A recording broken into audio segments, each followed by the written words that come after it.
नमस्कार. बातमीपत्रात सर्वांचं स्वागत. वळूयाच्या मुख्य बातमीपत्राकडे.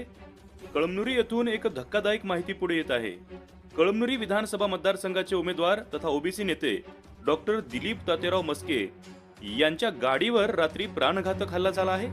यामध्ये डॉक्टर दिलीप मस्के हे गंभीर जखमी झाले असून हिंगोली येथे प्राथमिक उपचारानंतर त्यांना तातडीने नांदेड येथे हलविण्यात आले आहे.